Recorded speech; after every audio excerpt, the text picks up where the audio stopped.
Welcome to Friday. It's the 8th day of July, 2022. Your Day with the Podcast brought to you by Cowboy State Daily. Cowboy State Daily has more original Wyoming news content than any other news organization in the state. Cowboy State Daily, sign up for their daily newsletter and check them out on their Facebook page. So some weekend heat is coming. Some of the warmest temperatures of the summer season coming to the High Plains region. The good news is a cool front going to knock those temperatures down a bit by late in the weekend and early next week. We're also still going to see some thunderstorms around, although the monsoon moisture is really thinning out. There's enough residual moisture that there still will be some shower and thunderstorm activity today in the region.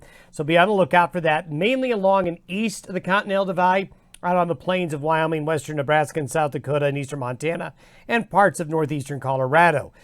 Those temperatures will sizzle this weekend, a lot of 90s. There'll be some lower 100s in a few areas.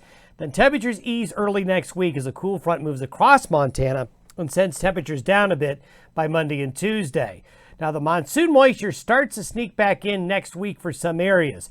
The front coming in Sunday into Monday will bring a little bit of upslope, and that will allow some return of moisture and some thunderstorms east of the divide mainly will be coming our way early to mid next week. Got some great photos coming in. Thanks everyone who sends these photos. Great to see those great mammatus clouds just northeast of Denver yesterday evening with those thunderstorms that developed. Boy, we've had some beautiful cloud shots here over the last several days. And another beautiful shot out of West Cliff, Colorado. You can just see the dark bases of those clouds, a lot of moisture there. But this monsoonal moisture, at least for a bit, is going to thin on out. And boy, here you can really see it. This is why we like to show you this water vapor satellite image. And you can see the orange here and the red as the high pressure strengthens in the region where the air is just significantly drier. Now, right on the edge of the high, you can still see there's a boundary of subtropical moisture right here. And this is where the thunderstorms are going to be forming today, right along and east of that black line I'm showing you, then up across the northern plains of the northern Rockies. But with the high building here, this is why the thunderstorm threat drops off significantly for Saturday and for most of, but not all of, Sunday. And we'll show you why here in a minute. There's the high parked right over the Four Corners area this afternoon. It's been sitting here, so it's retrograding off to the west. As that happens, this is what will bring the heat and blunt that subtropical moisture and keeping it into these areas here.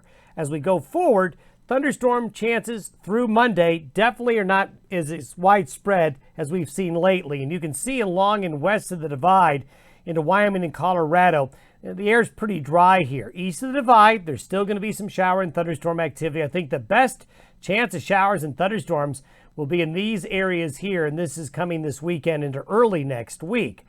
High pressure stays over the Four Corners area by Sunday, but you see this right here? It doesn't look like much. But if you were to look at the amplification of the high pressure ridge, it sticks up into Montana by later today. But by Sunday, you see it get knocked down a little bit. And what will happen is this front will translate like this to the south and east. That'll bring more rain to the Corn Belt, which they need. And what it will do is it will send slightly cooler air east of the Continental Divide by Sunday night into Monday and Tuesday. And that's going to kind of throttle back the heat a little bit as that front goes on by. By the middle parts of next week, the high pressure ridge is just west of the Four Corners, and we showed you yesterday, there's going to be a rotation of that subtropical moisture. It takes a long trip, doesn't it?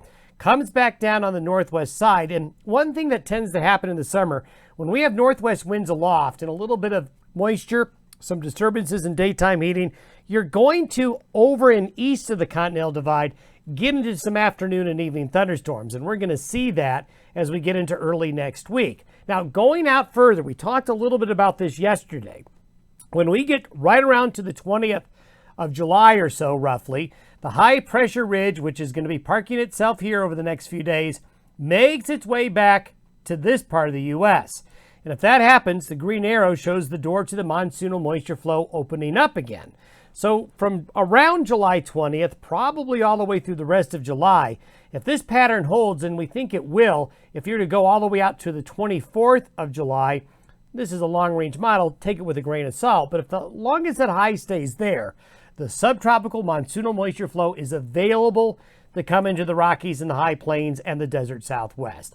Have yourself a great weekend. Stay cool. We'll see you on Monday.